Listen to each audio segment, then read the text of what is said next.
Good afternoon, everyone. Today is Thursday, November 14th, 2023. I'm Dr. Smalls, Director of Professional Development. We welcome you today to our Maryland Department of Health's Developmental Disabilities Administration new community meeting series with Deputy Secretary Marlena Hutchinson. On the panel today, we have Deputy Secretary Marlena Hutchinson, Robert White, Chief Operating Officer, Rhonda Workman, Director of Federal Programs, Will Kane, Chief of Staff, and Christy Colbert, State Director of Self-Directed Services. Before we begin, I'd like to go over a few things about today's community meeting. We will be recording the meeting and posting this session on DDA's YouTube and DDA website. Later in the meeting, the team will respond to questions submitted by this community. There will be time for you to ask questions directly. And now I'd like to turn it over to Deputy Secretary Marlena Hutchinson.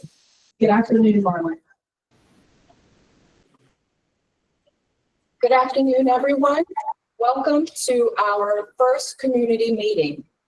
Thank you to the honorable members from the legislature, from the governor's office, as well as participants, parents, family members, providers, and community partners. Thank you so much for joining us this afternoon. We have a pretty stacked agenda, and we know that you want an opportunity to talk with us, so we're going to go ahead and move forward in our agenda. Next slide, please.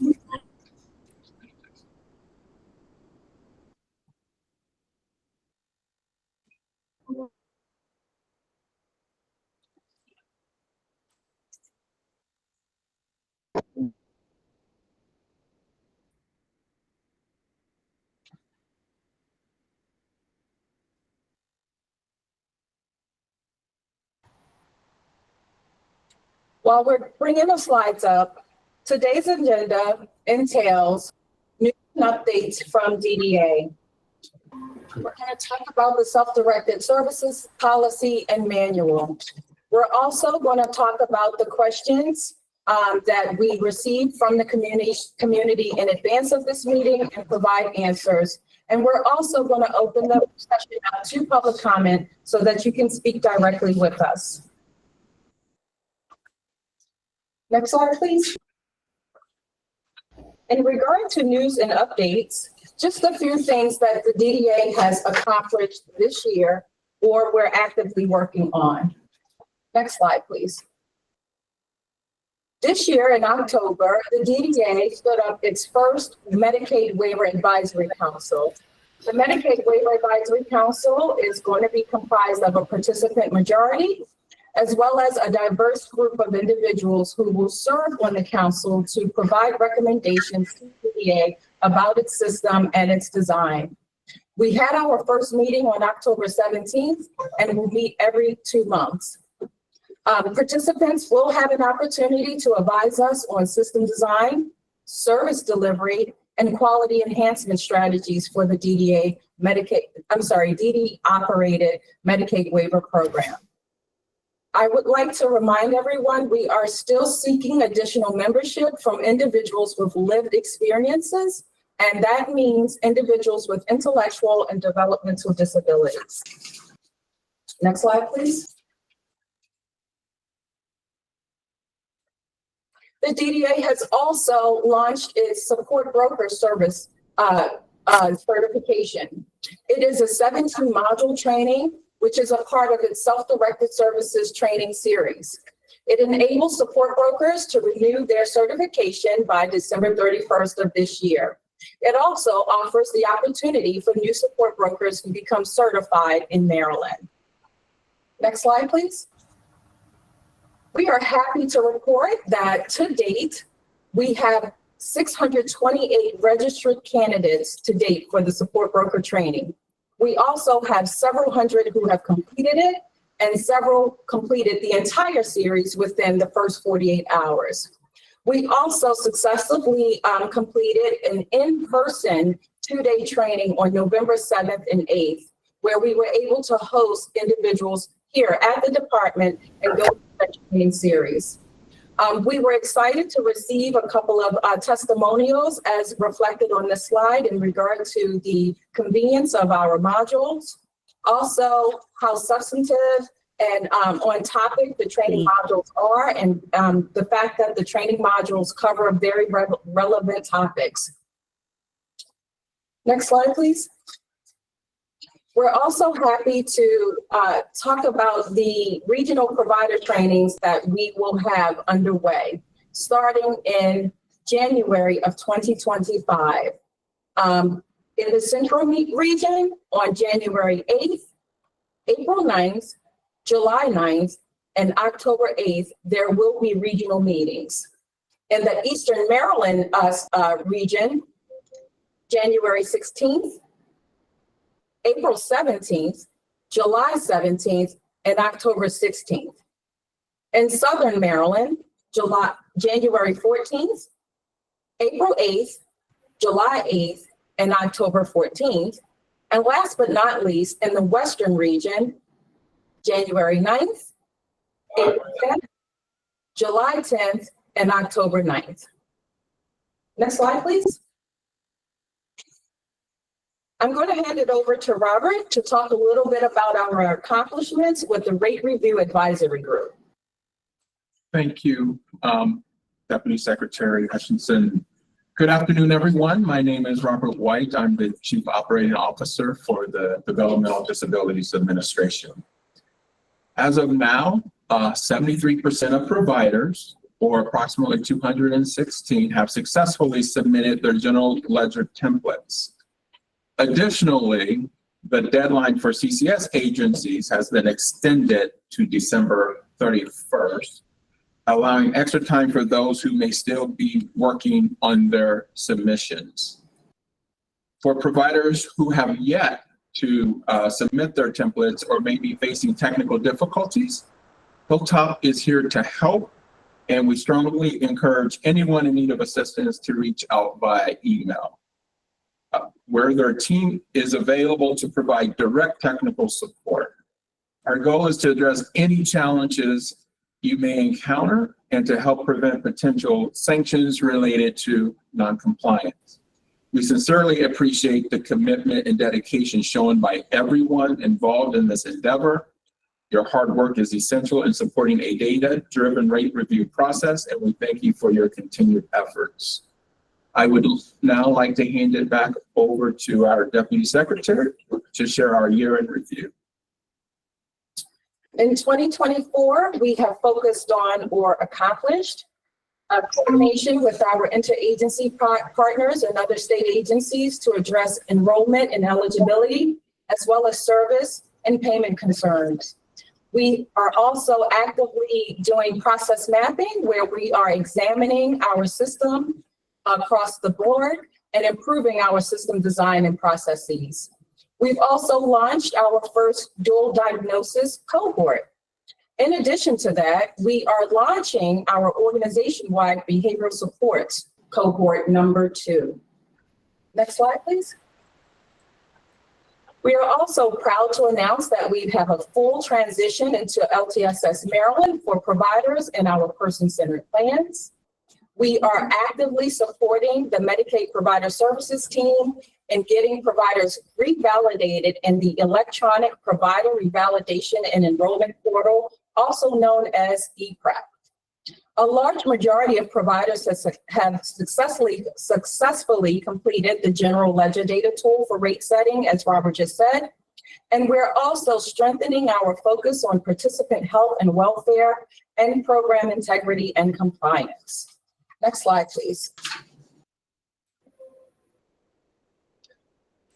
So with this, I'm going to turn it over to Rhonda. Thank you, Deputy Secretary Hutchinson.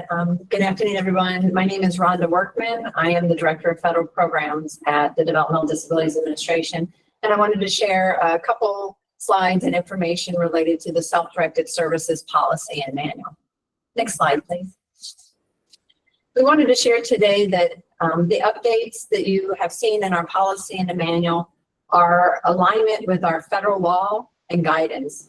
the Center for Medicare and Medicaid Services approved waiver authorities and the department policies, as well as the Self-Direction Act of 2022. We understand that there are concerns regarding the documentation requirements.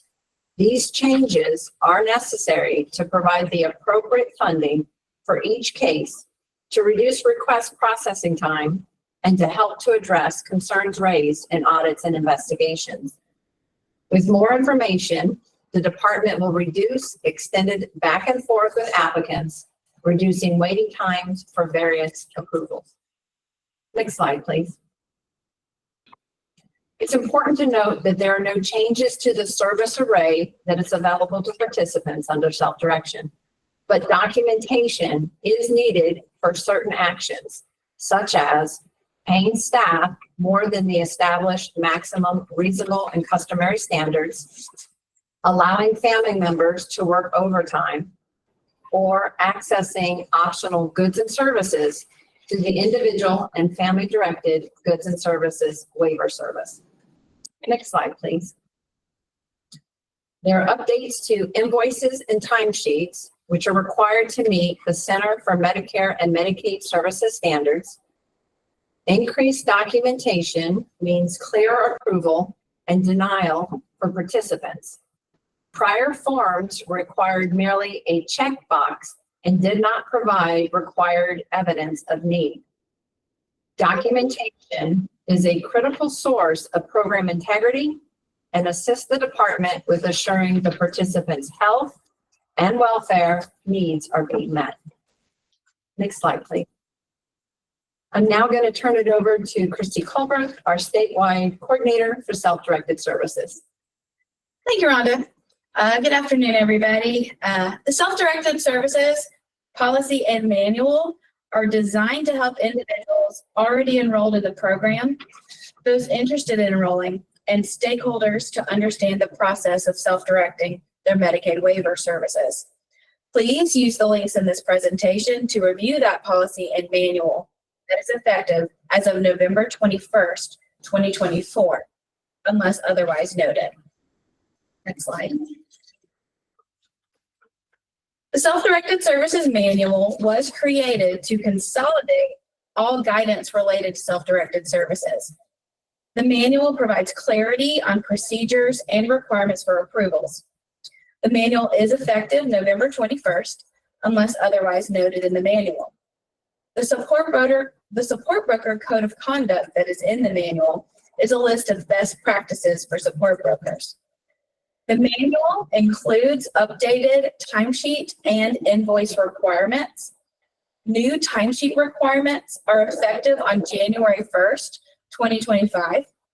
Participant employers should alert their employees of changes to timesheet requirements. New invoice requirements are also effective on January 1st, 2025. Participants should also alert their vendors and providers that they use of these invoice requirements. Next slide. The DDA has clarified guidance related to reasonable and customary standards. Employee wage rates cannot be changed for a date in the past.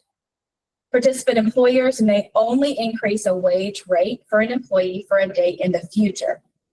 This guidance supports participant employers to use best practices when offering employees raises. It is best for raises to be planned well in advance so that the financial management and counseling services providers have time to process those changes correctly. This means that there will be no back pay authorized for rate changes. Also, holiday wages may not exceed the reasonable and customary standards. Participant employers may want to offer a higher rate for worked holiday pay. It is best practice for those policies to be noted in an employee handbook. The Self-Directed Services Training Series includes information and strategies for creating employee handbooks and policies. If participant employers wish to pay time and a half or double time for holiday pay, the regular rates they pay employees must allow higher rates within the reasonable and customary standards. If holiday rates exceed the reasonable and customary wage, a wage exception form must be submitted and approved. For example, a participant would not be able to pay an employee who makes $30 per hour for personal supports in Baltimore City a holiday rate of time and a half, because $45 is outside of the exception rate for personal supports in Baltimore City. Next slide. The DDA has updated the individual and family directed goods and services request form. The form must now be submitted by the coordinator of community services. The form also requires additional documents in order to be approved.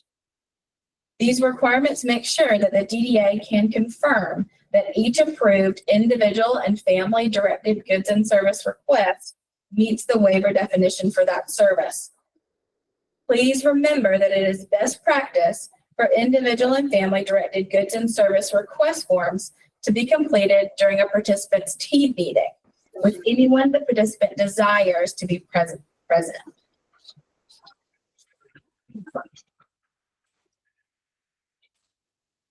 Relatives, legally responsible persons, and legal guardians can be hired as employees for certain services.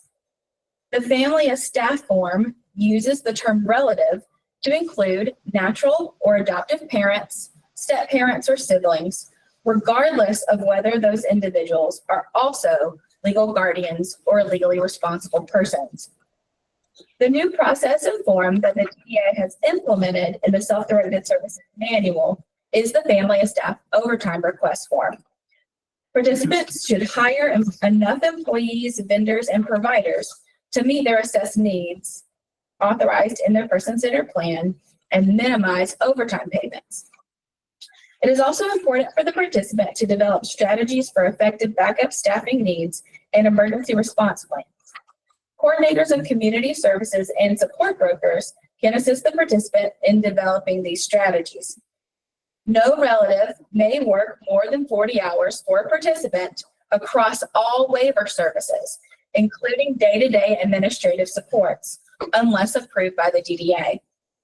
The Family of Staff Overtime Request Form allows the DDA to authorize family members to temporarily work more than 40 hours per week if justification is provided and approved. It standardizes the process and also gives coordinators of community services a clear procedure to request this overtime. Next slide. Please advance to slide 22. The Self-Directed Services Training Series consists of 17 modules on various topics related to self-direction. Modules are an overview of the Self-Directed Services Policy and Manual, and those modules are publicly available for anyone to view at any time. Next slide. In summary, the Self-Directed Services Policy and Manual contains standards for self-directed services in Maryland. Updated forms and processes include the updated individual and family directed goods and services request form, the updated wage exception form, and the Family of Staff Overtime Request Form. Next slide. All forms should be submitted by the coordinator of community services. All forms require supporting documentation to be uploaded in order to be approved, and the Self-Directed Services Training Series is currently available. Additional coordinator of community services training will be available in 2025. Thanks so much. All right, thank you, Christy. We now have a period for questions and answers and public comments. Individuals submitted some questions before today's meeting. So first, we'll address common questions that we received through the Google form at the beginning of the meeting. Then we'll have a period for additional questions and answers. So the first question that we received, and this group are questions related to the Self-Directed Services Policy and Manual. The first question is, are participants allowed to hold funds in ABLE accounts and special needs trusts? Rhonda? Yeah, thank you for sharing your question. Yes, participants are supported with holding funds in their ABLE account and special needs trust. Information about their ABLE accounts and special needs trust are not required for submission of individual and family directed goods and services. Thank you, Rhonda. The next question we received is, the DDA has described the self-directed services policy and manual as increasing quality and accessibility for services. What are examples of how the self-directed services policy and manual will increase quality and accessibility for services? Marlena? So the self-directed services policy and manual will provide clarity on supporting documentation to support need. It will also provide clear reasoning for approvals and denials based on the participants' needs. It will decrease processing time for wage exceptions, IFDGS requests, as well as family of staff overtime requests. It also provides data and trends to assess needs and equity, improves the timelines of pay adjustments and reduce claims errors that adversely impact participants and employees.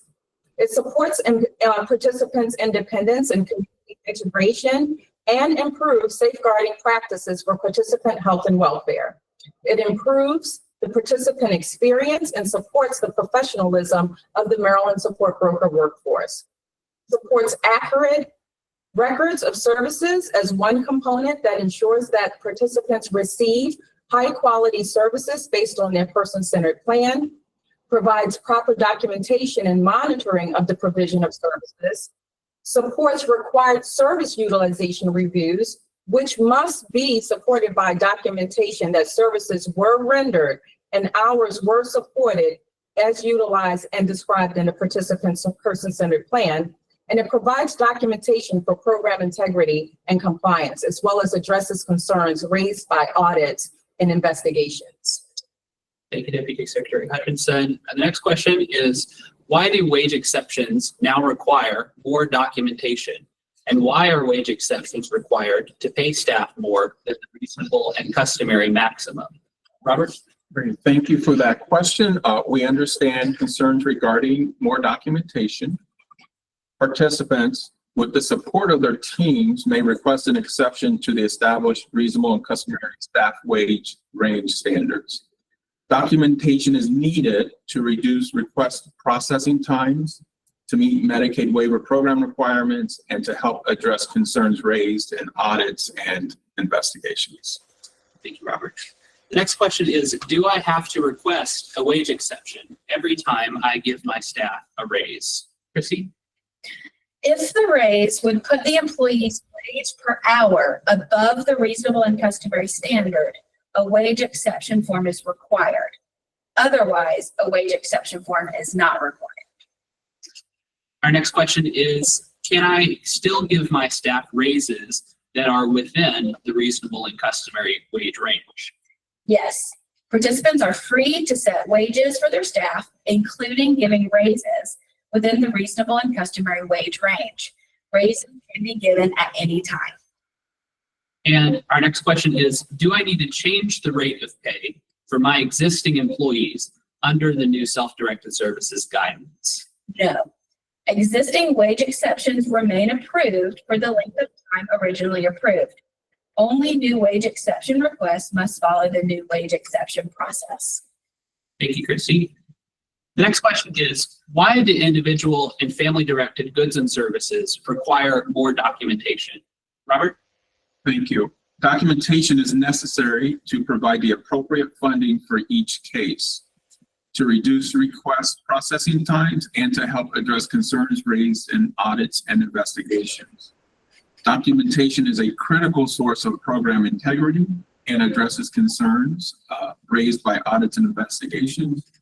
The previous individual and family-directed goods and services form contained attestations that requests met waiver requirements. Participants would now provide that same supporting documentation to support their attestations. Our next question is, how do new self-directed services documentation requirements interact with the participant's budget authority? Secretary? Participants continue to maintain budget authority. They must continue to meet Medicaid waiver service standards and requirements within their budget authority. but the documentation requirements are necessary to meet the Medicaid waiver program requirements. Thank you. Next question is, do minors have to have a designated representative in self-directed services? Christy? Yes. Under the self-directed services model, individuals under the age of 18 must have a designated representative. Thank you, Christy. Next question is, why can family members not serve as both designated representative and paid staff? Rhonda? Yeah, great question. As per our federally approved Medicaid waiver programs, when a legally responsible person, a legal guardian, or relative is a support broker or a designated representative who exercises decision-making authority for the participant, then other legal guardians or relatives are not allowed to provide direct care services. Because the designated representative assumes all the participants' responsibilities as employer, there is a significant conflict of interest between the role of a designated representative and the role of the paid staff. So in order to ensure participants' health and welfare and to address the conflict of interest, no family member can be paid as staff if a family member also serves as a designated representative. Thank you, Rhonda. The next question is, why are cardiopulmonary resuscitation or CPR training, as well as first aid training, required for support brokers? Marlene? We just want to really reiterate that this is an existing requirement. CPR training as well as first aid training is required for direct support services, including support broker services. As the DDA supports vulnerable children and adults, this provider qualification standard supports participants' health and welfare should an emergency situation arise. Thank you. Our next question is, why are support brokers, coordinators of community services, and day-to-day administrators not allowed to perform similar duties in some cases? Rhonda? Yes, support brokers, coordinators of community services, and day-to-day administrators have specific responsibilities and they should not overlap. In order to be paid by Medicaid waiver programs, each service provided must have unique responsibilities that do not create the possibilities of double billing for the same services. These separation in duties also address conflicts of interest. Thank you, Rhonda. Our next question is, what types of training and quality assurance are in place for financial management and counseling services providers? Robert? Thank you. It's a great question. Financial management and counseling services provider training requirements include, but are not limited to, the self-direction model, person-centered planning, the policy on reportable incidents, also known as PORI, training, and Medicaid and DDA policies and guidance, as well as an in-depth understanding of the 3 waivers operated by DDA. Quality assurance is measured by the FMCS agency's compliance with the scope of the contract, as well as timely completion of monthly, quarterly, and annual deliverables. This also includes matrices related to customer service and a quarterly customer service survey. Thank you, Robert. The next question is, in self-directed services, why are participants required to be included in communication between their team and with the financial management and counseling services provider? Rhonda? Yes. The participants' presence in team discussions and in discussions with the financial management and counseling services provider is a crucial component of the participants' choice and control over their services. Particularly in the case of financial management and counseling services, the financial management and counseling services provider works on behalf of the participant, not on behalf of the participant's employees. Thank you, Rhonda. The next question is, can employees or vendors approve timesheets or invoices on behalf of the participant? No. No employee or vendor can approve timesheets or invoices under any circumstances. Thank you, Christy. The next question is, Is the individual and family-directed goods and services request form required to receive funding for recruitment and advertising or day-to-day administrative supports? Christy? No, the individual and family directed goods and services request form is only required for the other goods and services category of individual and family directed goods and services. Thank you, Christy. Now, the next grouping of questions that were received before the meeting are related to the traditional service delivery model as well as to other DDA topics. So the first question in this group is, how are the counties in Maryland's rate differential region selected? Robert? The counties that receive Maryland's rate differential, also referred to as the geographical differential for DDA services, were selected through the DDA's rate setting process for fee-for-service billing, with particular regard to counties with higher cost of living. This rate setting process kicked off in calendar year 2015 and was led by JVGA, a vendor contracted by the DDA to lead and develop our fee-for-service methodology. In addition to the DDA and JVGA, we worked with a cross-sectional group of providers known as the technical work. It was through this work and collaboration that the high cost of living counties were selected. Thank you, Robert. The next question in this group is, how are enhanced supports approved, including 2-to-1 supports and 1-to-1 supports? Rhonda? Thank you, Will. Requests for 1-to-1, 2-to-1 staff to participant ratio, enhanced rates, and personal supports, overnight supports are approved when information is submitted with a person-centered plan that demonstrates the assessed need for a higher level of support. So some examples include the participant has an approved behavior support plan documenting the need necessary to support that person with specific behavioral needs unless otherwise authorized by the DDA. Another example is the participant has an approved nursing care plan documenting the need for necessary supports to help the person with specific health and safety needs.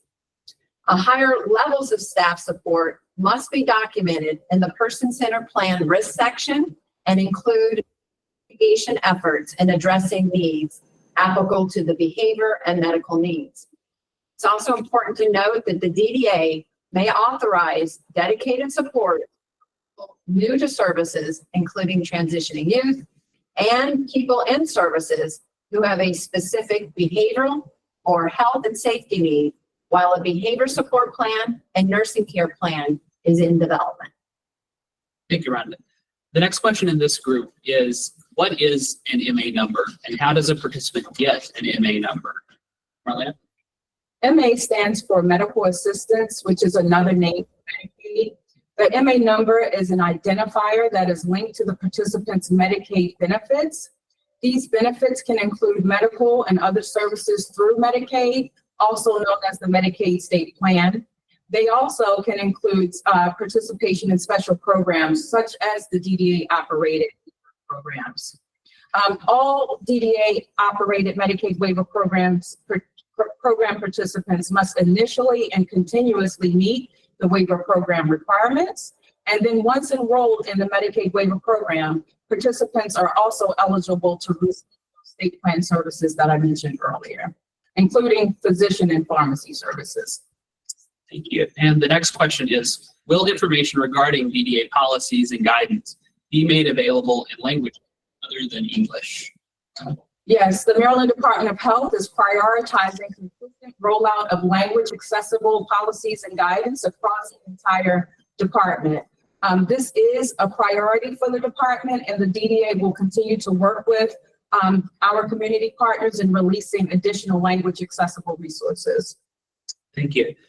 The next question in this group is, what types of training and quality assurance are in place for coordination of community services providers? Robert? The DDA has developed a coordination of community services training matrix, which outlines both mandatory and recommended training, along with guidance, for all community, coordination of community services agency staff, including coordination of community services workers, supervisors, quality assurance staff, and administrators. The matrix includes DDA webinars and other accredited training opportunities. As per regulations, coordination of community services agencies are required to submit quality assurance plan on a quarterly basis. The DDA teams provide technical support to these agencies to help ensure quality services, including troubleshooting barriers, reinforcing guidance and authority, and promoting data-driven results. In addition, the DDA maintains its own data oversight to monitor performance, track outcomes, and ensure that services meet regulatory standards. Thank you, Robert. And the final question is, what is the DDA doing to reduce waiting times for person-centered plan clarification requests and PCP approvals? We are actively focusing on monitoring and improving the person-centered plan approval process, including significantly reducing the number of times a clarification request is in place. We also provide technical assistance to our external partners, such as the coordinators of community services, regarding high quality and timely person-centered plan submission, as well as follow-up. Thank you. Now, the remainder of today's meeting until 3:30 p.m. is a period for public comment. This is how this section of the meeting will work. So we'll ask that you raise your hand using the raise hand feature. When you're next in the queue, having raised your hand, we will send an invite to be a meeting contributor, which will, if you accept it, allow you to unmute your microphone and talk. Each person will have up to 2 minutes to ask a question or make a comment, and then we'll move to the next person in the queue. The first person that we have is Vita Y.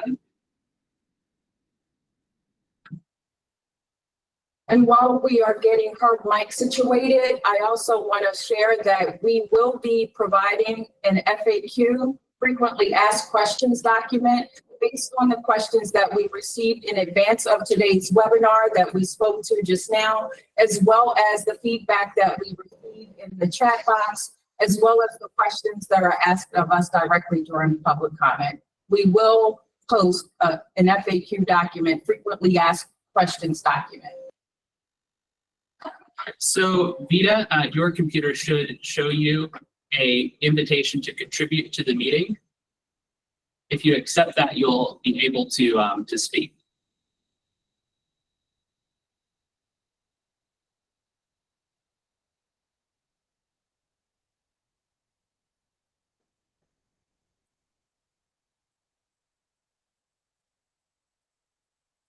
Okay, we're going to move ahead to the next person in the queue. The next person in the queue is River M.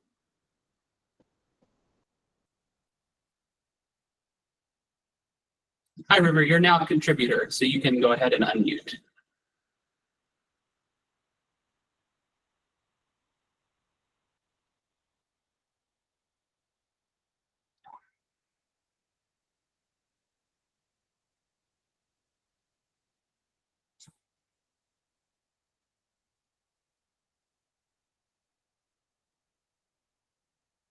Hi, River, are you able to unmute your microphone? You're now a contributor.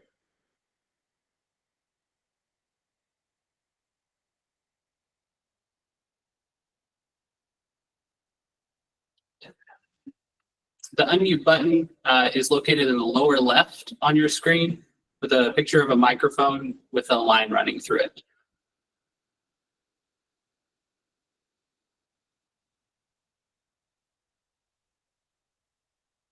Okay, we'll move to the next person in the queue, Stacy Colwell.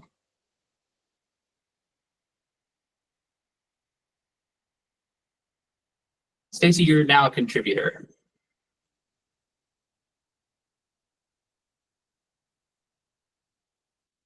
Hello, yes. Can you hear me? Yes. Hi, yes. Thank you for taking my questions. I am a participant receiving services, and I'm really curious about how the CMMS policies that you guys are going off of is requiring it to be documented. My ADLs, such as whenever I use the restroom or when I use the bathroom, I'm sorry, or when I do laundry, or even when I socialize. How is the CMS requirements?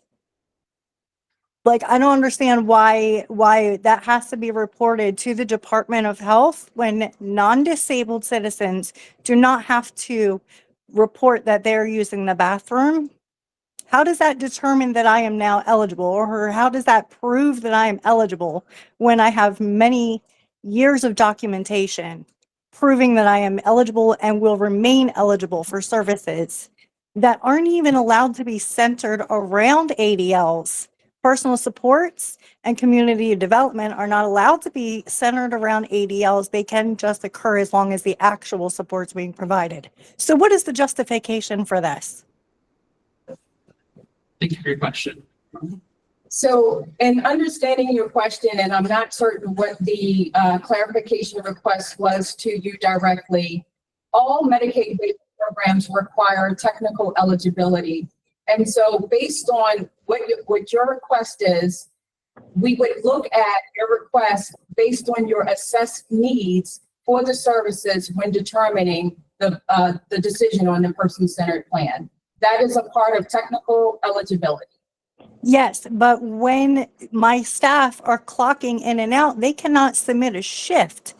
They cannot submit in order to be paid unless they're selecting that they have provided ADLs. And the regulations on this ADL question isn't even clear. Do they have to report, like there's no definitions. What is assisting versus supporting? Can they just say that they assist me in everything that I do? This needs to be better defined, and it really needs to be justified why my day in and day out tasks need to be recorded over and over and over and over again when I've clearly already proved to be eligible. That's why I have the services in the first place. So again, I would need to look at your individual situation here, but as a part of the Centers for Medicare and Medicaid requirements, there is a requirement called electronic visit verification. Electronic visit verification is tied to personal supports that focus on habilitative services, as well as services that are incidental to habilitative services, such as personal assistance. Because that is a federal requirement, electronic visit verification requires your independent personal supports provider to clock in and clock out to demonstrate the time worked. Yes, that's the time and the location, perhaps, although you're not allowed to know where I go to church or where I attend political meetings. You're not allowed to collect that data, but you're not answering why you need to have a recording of when I use the bathroom or when I socialize. That is not justified in the CMMS, electronic visit verification requirements. So what is the justification for DDA requiring staff to select everything that is done on a task list in order to get paid? DDA is following the electronic visit verification requirements. So I'd like to go ahead No, and they're go not. to River M, who is one of the people who we had previously. River, if you're able to unmute yourself now, you can go ahead and ask a question or make a comment. Yeah. Can you? Yes. Okay. So my question is based on the self-directed services policy and manual updates. First off, I want to make a very I want to say that the whole language in the manual is inaccessible for your disabled clientele. So people like me, I don't understand it because it's full of bureaucratic words that I don't understand. So it needs to be more accessible so that, your disabled clients can understand what the services are. So that's the first thing. And the second thing is it says here, able accounts and special needs trusts will not be considered as funds available to the participant for the purpose of authorizing individual and family-directed goods and services. What does that mean? Does that mean that my money is no longer my money? No, so what initially happened is the department published guidance indicating that a part of resource testing was to Mhm. look at a person's ABLE account as well as their special needs trust, because that is actually something that was in the CMS, Centers for Medicare and Medicaid Services guidance. We learned from a participant who wrote into us indicating that ABLE accounts as well as special needs trusts should not be counted. And that participant shared, or that stakeholder shared, the federal law associated with that. So what we did was we updated our guidance to advise that the DDA will not be looking at ABLE accounts or special needs trusts as a part of the IF individual family directed goods and services requests. So that means I can still withdraw money and that is not restricted? Correct. We are not looking at ABLE accounts or special needs trusts. Okay, all right, thank you. Okay, thank you, River. The next person in the queue is Amy Blum. So you should see an invitation on your screen now to participate.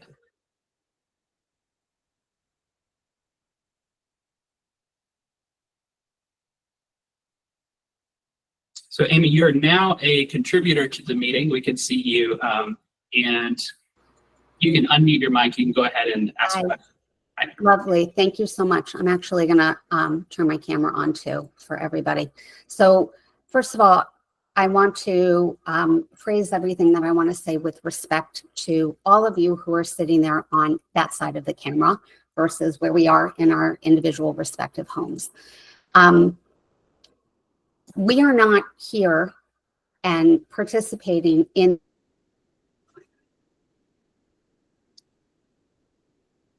Amy, I think we lost you. We're not here participating as combatants. We're supposed to be collaborating with you. And I think the biggest overarching question that I certainly have, that I have felt as a family member for a participant that needs support, is that there is a lack of transparency and a desire from the Department of Health and DDA to work with us, to not talk at us.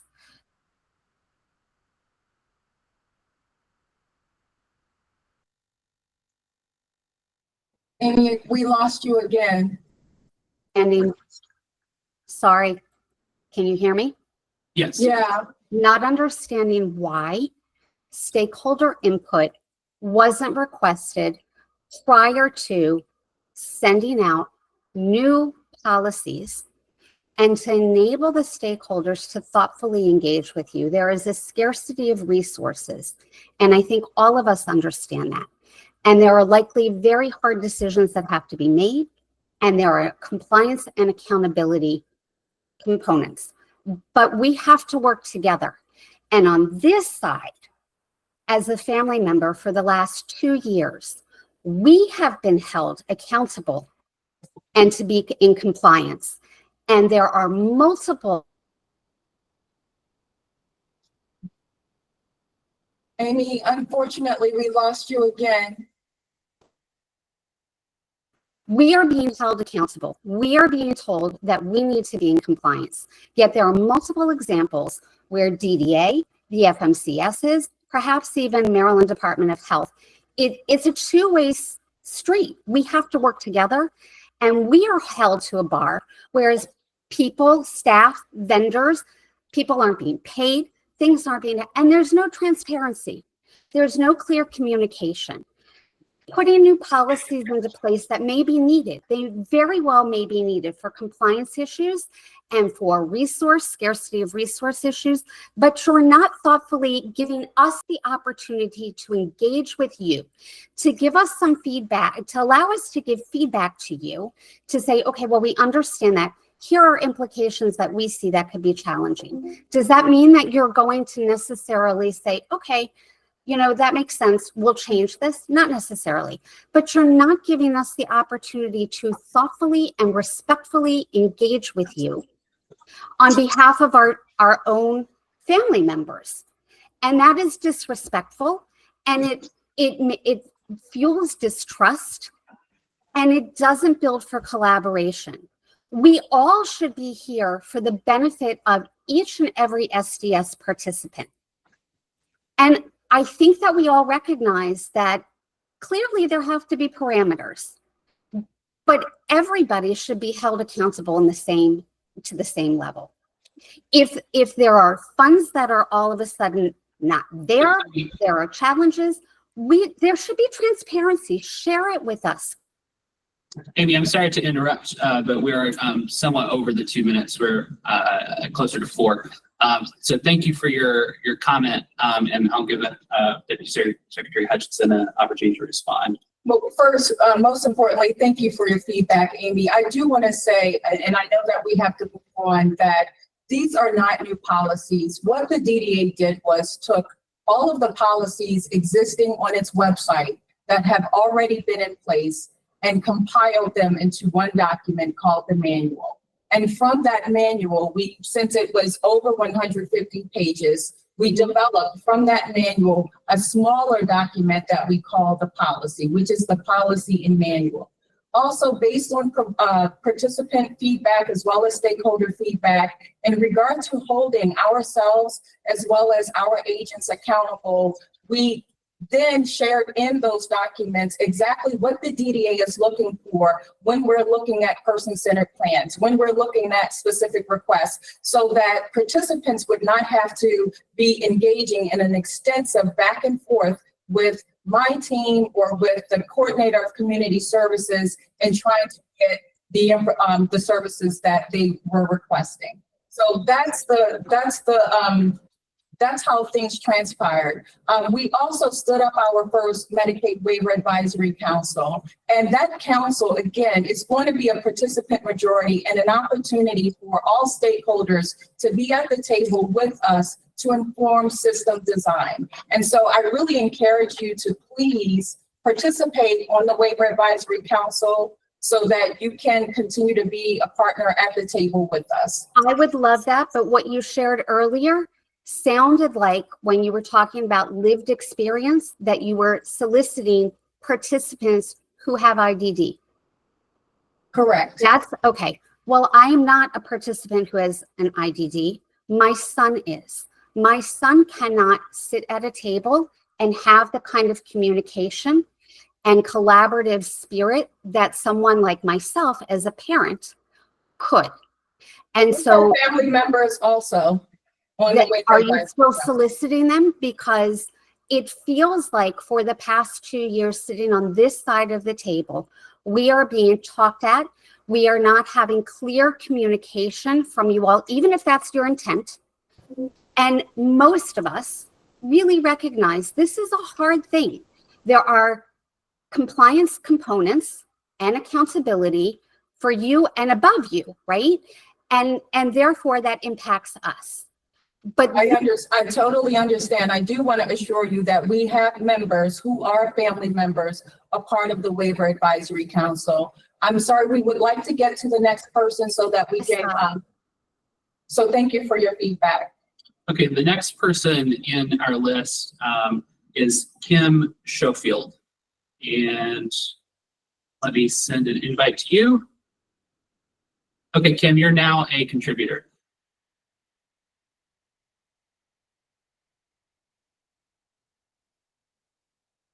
You can unmute yourself using the button at the. And you all can.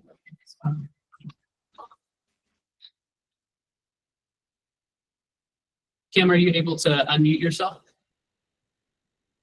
Yes. Yes. Okay. Sorry, it was a little delayed. It was spinning. Sorry about that. My question is mainly to the individual and family directed goods and services request section of the manual. I know that you have addressed the Maryland Able and the Special Needs Trust aspect, and thank you for fixing that. But the unclear aspect of the documentation also states personal banking accounts. Majority of people with disabilities receive SSI benefits through a checking account. How are you addressing that? Because, you know, that's something that they can't get rid of. That's how Social Security gives their monthly benefits. So you list specifically for verbatim or personal banking accounts, period. That's very general. Yeah. Individual and family directed goods and services does require that the participant not have the personal funds to purchase the service. And so what we've asked is that participants share their banking accounts as applicable, and also share a listing of their monthly sort of expenses. So a list of expenses, so that we know that that is accounted for. This is a waiver requirement. Participants have attested to this in the past, but we're asking that there be documentation as well now. So a person, for example, gets, you know, $700 a month. They have expenses for food, lodging, medications, therapy, whatever else they might have. You can't necessarily drain that account down every month. You're going to have to keep some funds in it. Are you going to state that if there's $100 left at the end of the month, that they're not going to be able to get approval for the goods and services? I do think it would depend on what the cost of the request is, right? So we do have to confirm that the participant does not have personal funds to purchase that. Now, we do have time for one additional commenter. Thank you, Kim. And let's try to get in one additional before we end. The next person in the queue is Kimberly Brads.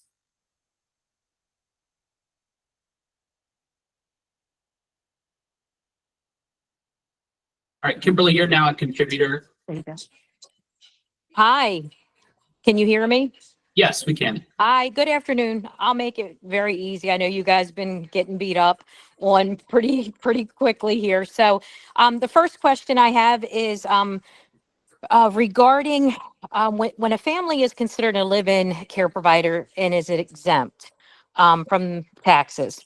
The FMS seems to be able to retain the funds from the taxes, the 14% that is initially put in from the PCP. And they're able to retain those funds from the FMS. Is that correct? That is what I've been told. No, that is not correct. We've received several inquiries related to that, and it seems to be a common misconception. There is no way for them to be able to retain that difference between the actual cost of benefits and the 14%. FMCS agencies are paid an administrative fee based on per member per month. Right. There's an agreed upon fee. Correct. But just to provide additional clarification there, the FMCS also are not allowed to invoice us for the money either. They are paid per member per month in accordance with the contract. Okay. I was just wondering because that seemed unfair to retain those fees when they're already being agreed upon a fee to pay monthly for services. And, you know, the benefit is, you know, that money should go back to the state or the DDA to help offset some costs that we've used during, you know, that annual benefit. The second thing is a grandparent not really considered an immediate family member by law? I mean, in this day and age, grandparents are raising children at an alarming rate. And we're not getting the same benefits as a parent, it doesn't appear. Yeah, I think that's a great comment there, Kimberly. We're happy to look at that and consider that in terms of the waiver definition of a relative to add grandparents. I think Christy wanted just to. I think I want to speak to the 14% and a reminder that it's not just a tax. It's not just a tax cost. It's also fringe to purchase those important employer policies, Okay, cruise compensation policies, and unemployment insurance policies, which are Okay. critical to self-direction. We want people to have access to them. okay.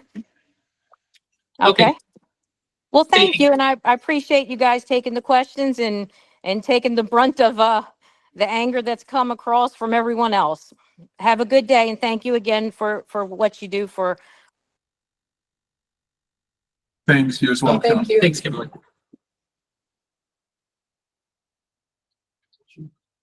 We're going to take one more question. Okay, the next person in the queue is Jake Bernstein. Jake, you should be able to join as a contributor now.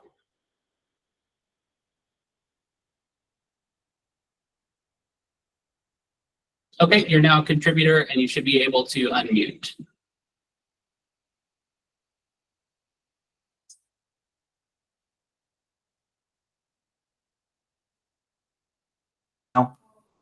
Oh, can you hear me now? Yes, we can. Okay, good. Took a little time to get through. Thank you for taking my question. My question was regarding the wage exception form. If you have an employee that under the current budget is making above the reasonable customary amount, does that continue on the new budget, or do we have to submit a new wage exemption form for the new budget when it becomes time to renew? An updated wage exception form would not be required unless the participant employer chooses to raise that employee's rate. Then that raise would require a new wage exception. But So they can go under the current rate. They're basically grandfathered in under the current rate if they have an approved wage exception form already, that would continue. under the new budget. Yes, sir. Okay, thank you. Okay, thank you, Jake. And that is all the time that we have for questions today. I'll turn it back over to Deputy Secretary Hutchinson. I want to thank everyone again for joining us today for this community meeting. As I said, we received questions in advance that we are going to publish as our frequently asked questions. That document will be a document on the DDA's website, as well as a living document, so that we can continue to update the document with questions that come our way. We strongly encourage all of you to please attend our next Medicaid Waiver Advisory Council, which is scheduled for December 19th, 2024. And by way of the DDA Connections newsletter, we will share the teleconference credentials for your situational awareness, and hope that you join us. Thank you all and have a great day.